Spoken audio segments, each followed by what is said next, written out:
চমৎকার বুদ্ধি আছে আমার কাছে, তুই নামাজে যাওয়ার কি আর দরকার আছে।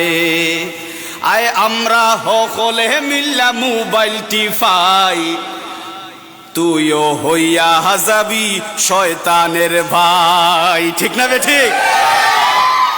এরকম আপনারা বুঝাই বাজাইয়া তেরাবির নামাজ থেকে দূরে রাখবো। যদি দেখা যায় এরকম পারে না, আপনি একটু মুসল্লি টাইপের মানুষ, ইমানদার, একটু মজবুত, তাইলে আপনারা আরো বিভিন্নভাবে ফতোয়া দিয়া বুঝায়। কয় ভাই, এই যে তেরাবির নামাজও এত লম্বা, তেরাবির নামাজও তুই যাইতে, এত লম্বা নামাজও যাইতে 20 রাকাত নামাজ এই মসজিদে ইমাম সাহেবে পড়াইন, তুই 20 রাকাত পড়ে কিতা করতে? হুজুর আপনার কইছেন শুনছস না 8 রাকাত পড়লেও হয়। এটা শোনা যায়নি? 8 রাকাত পড়লেও হয়।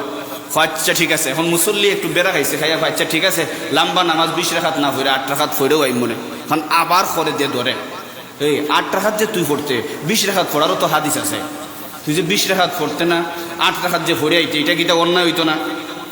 এখন দিছে দুন্দুর মন্দর লাগাইয়া খাম নাই 8 রাকাত আর 20 রাকাতর তুই যে এই যে বেড়া সেরা করতে, এর থেকে না ভরাই বালা।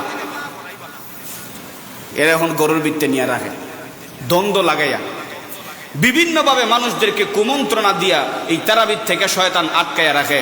এদিকে আলোচনা করলেও লম্বা আলোচনা করা যাবে, কিন্তু আপনাদেরকে সংক্ষেপে এটা বলার চেষ্টা করলাম। আল্লাহ তাআলা আমাদেরকে এই সব কিছুর থেকে বিরত রাখা, শয়তানের কুমন্ত্রণার থেকে বিরত রাখা, আমাদেরকে পুরা 20 রাকাত তারাবির নামাজ জামাতের সাথে ভরাইয়া এখানে অন্য বোয়ার তৌফিক দান করছেন। শুকরিয়া মন থেকে আবারও আদায় করি, আলহামদুলিল্লাহ।